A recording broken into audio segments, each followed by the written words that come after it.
بچوں، اور آج کی اسٹوری بہت غور سے سننے والی ہے اور جناب بڑی مزے کی ہے۔ یہ مجھے بتائیں کون کون دوستی کرتا ہے؟ سارے کرتے ہیں نا، دوست تو ہم سب کو اچھے لگتے ہیں۔ اور جناب یہ کہانی ہے دو دوستوں کی۔ اب وہ جو دو دوست تھے نا بچوں، ایک جو دوست تھا وہ بہت امیر تھا اور اللہ سبحانہ تعالیٰ نے اس کو بہت مال و دولت عطا کی تھی۔ اس کے جناب دو تو باغ تھے انگوروں کے، اور وہ جو باغ تھے نا بچوں، اس کے گرد باؤنڈری جو تھی وہ اینٹوں کی بھی نہیں تھی، کانٹوں کی باڑ بھی نہیں تھی، بلکہ وہ ڈیفائن جو کر رہی تھی باؤنڈری وہ تھے درخت کھجور کے جو سارا سال پھوٹتے تھے۔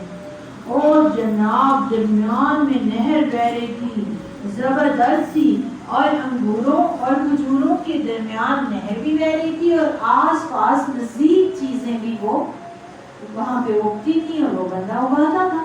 لہذا اس کا جو باغ تھا بچوں وہ تو فل ٹائم فروٹ دیتا رہتا تھا، فل ٹائم، یعنی کوئی ایسا ٹائم ہی نہیں ہوتا تھا کہ جب اس کی فصل نہ ہو۔ ورنہ آپ کو پتہ ہے کسان 6 مہینے محنت کرتے ہیں اور پھر اس کے بعد کہیں کٹائی کا موسم آتا ہے تو ایک چیز کے موسم ختم ہوتا تو اگلی چیز کا فروٹ اس کے پاس ہوتا، اور اس طرح سے وہ بندہ بڑا امیر تھا۔ اور جو اس کا باغ تھا، اس کی جو زمین تھی وہ بڑی زرخیز تھی، یعنی کہ وہ بہت زیادہ فروٹ لانے والی زمین تھی۔ اس کے باغ سارا ٹائم ہرے بھرے رہتے تھے، کبھی ایسا ہوتا ہی نہیں تھا کہ سب پہ اکٹھے پیلے پتے آ جائیں خزاں سے۔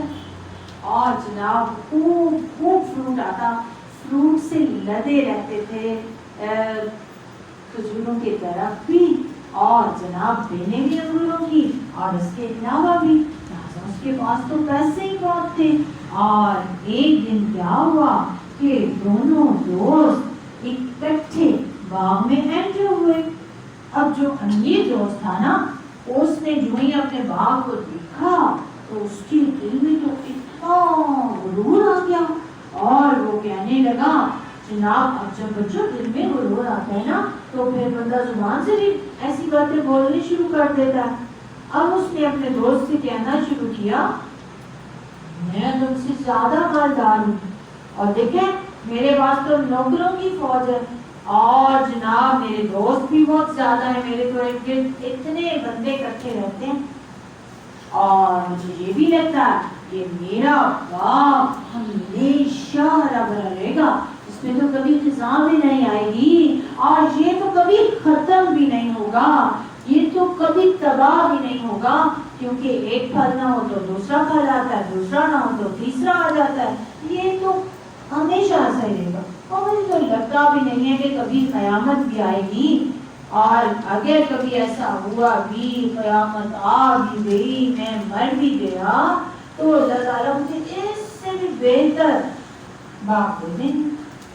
اب اتنی بڑی بڑی تکبر والی باتیں سن کر اس کا جو دوست تھا تو بہت پریشان ہو گیا، کیونکہ وہ تو بہت نیک انسان تھا، اور بچوں جو نیک لوگ ہوتے ہیں وہ تو شیطان کے بہکاوے میں نہیں آتے، اور شیطان ہی دراصل ہمارے دل میں تکبر ڈالتا ہے۔ لہٰذا وہ اسے نیکی کی طرف بلاتے ہوئے کہنے لگا کہ کیا تم اس معبود کا انکار کر رہے ہو جس نے تمہیں مٹی سے پیدا کیا اور پھر ایک پورا انسان بنا دیا، آنکھیں ہاتھ یہ سب کچھ اللہ سبحانہ تعالیٰ نے ہمیں دیے ہیں بچوں۔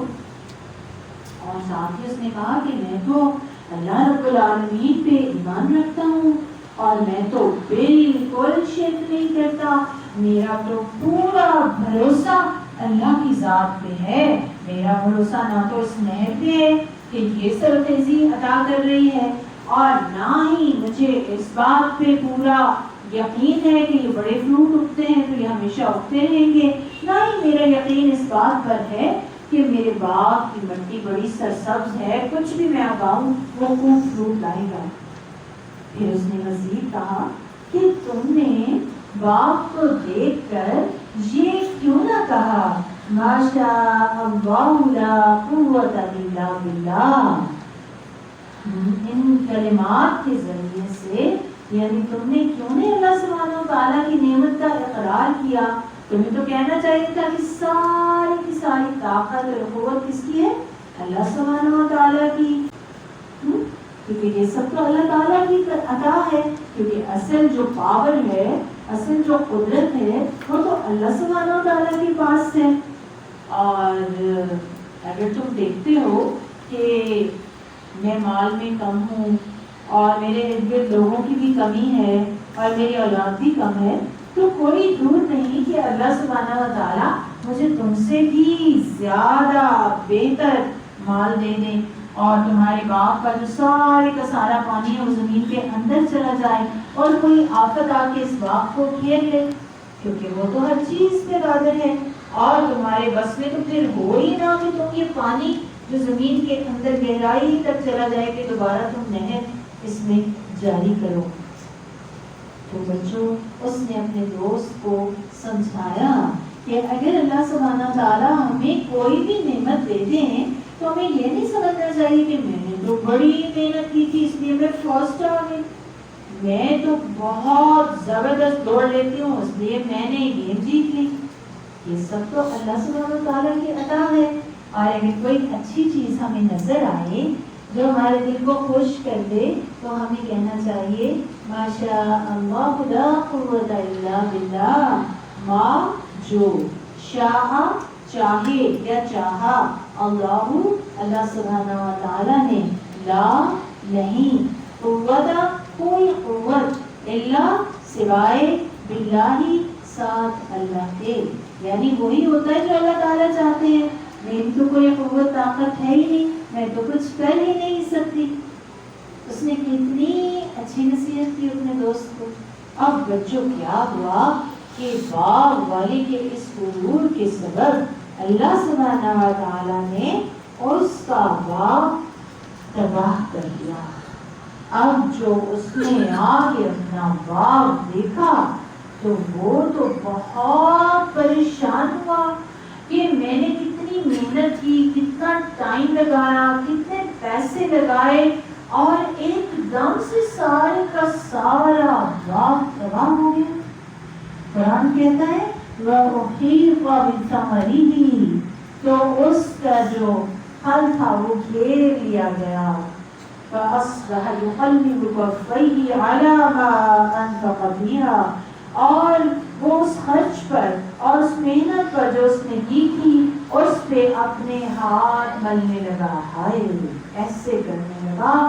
اور وَهِيَ خَاوِيَةٌ عَلَى عُرُوشِهَا، اور وہ پورا کا پورا باغ جو تھا وہ اوندا پڑا ہوا تھا، یعنی ساری درخت گر گئے، فصلیں تباہ ہو گئی۔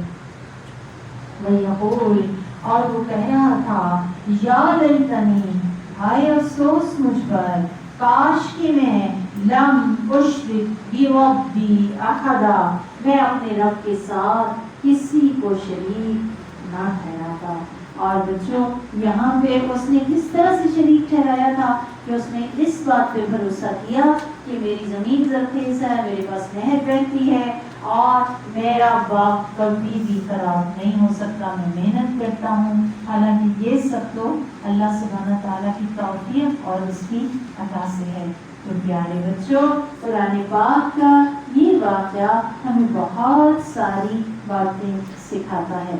سب سے پہلی بات جو ہمیں سکھاتا ہے وہ یہ ہے کہ اگر ہمیں کوئی نعمت ملے یا ہمیں کوئی کامیابی ملے تو ہم کبھی بھی اس پہ غرور نہ کریں، مغرور نہ ہوں۔ جیسا کہ اس کے دوست نے کہا تھا کہ یہ باغ تو کبھی تباہ نہیں ہوگا اور یہ تو میرے پاس تو اتنا اچھا باغ ہے اور اتنا مال ہے اور اتنے یہ اور یہ چیزیں ہیں۔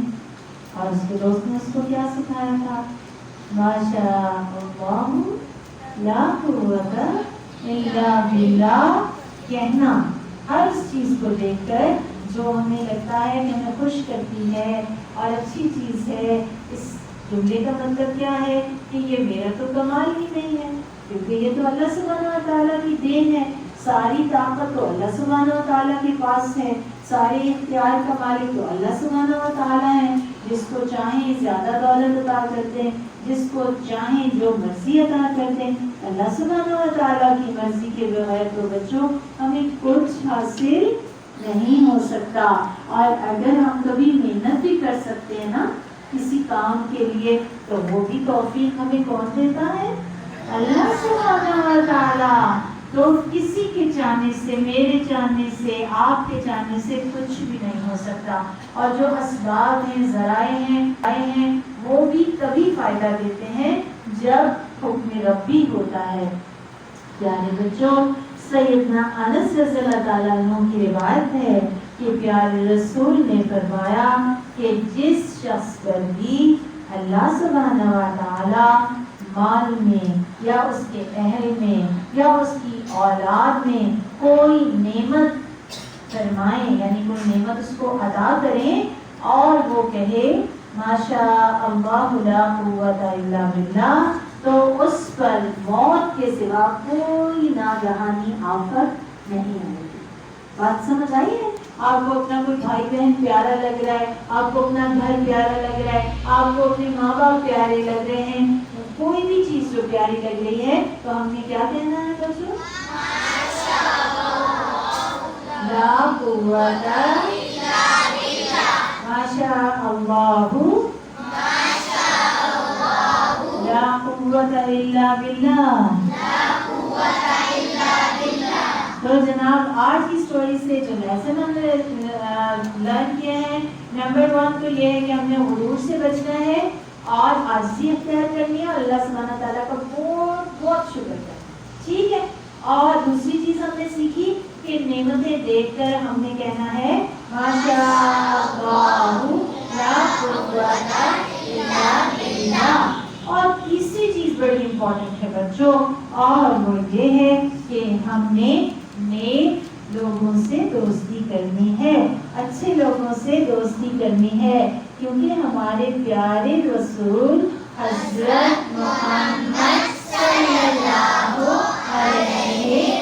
علیہ وسلم نے فرمایا کہ آدمی اپنے دوست کے دین پہ ہوتا ہے، لہٰذا اسے دیکھنا چاہیے کہ وہ کس کو دوست بنا رہا ہے. ٹھیک ہے. تو ہمیں دوستی کس بیس پہ کرنی چاہیے؟ جو دین میں زیادہ اچھا ہے. ٹھیک ہے بچوں. اور پھر آپ کو میں پیارے رسول کی ایک زبردست ٹپ بتا کے جا رہی ہوں، اور وہ یہ ہے کہ اچھا دوست کون ہوتا ہے؟ پیارے رسول حضرت محمد صلی اللہ علیہ وآلہ وسلم نے فرمایا اچھا دوست وہ ہے کہ اسے دیکھنے سے تمہیں اللہ سبحانہ و تعالیٰ یاد آ جائیں. نمبر 1 نشانی. نمبر 2 آپ نے فرمایا اس کی باتوں سے تمہارے علم میں اضافہ ہو.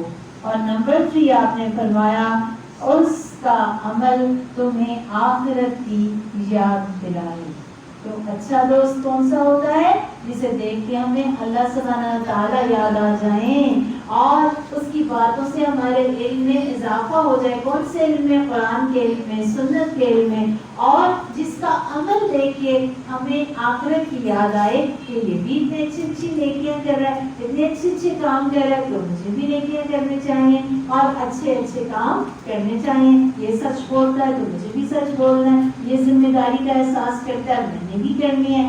یہ اتنے اچھے طریقے سے قرآن پڑھتا ہے، میں نے بھی قرآن کو اور اچھا سیکھنا ہے اور اچھا پڑھنا ہے اور اچھی تلاوت کرنی ہے اور اچھا سمجھنا ہے. ٹھیک ہے بچوں. تو اللہ سبحانہ تعالیٰ سے دعا ہے کہ ہمیں غرور سے بچا لیں، نعمتوں پہ ہمیں شکر کی توفیق دے دیں، اور جناب اس کے ساتھ ساتھ ہمیں اچھے دوست عطا کر دیں.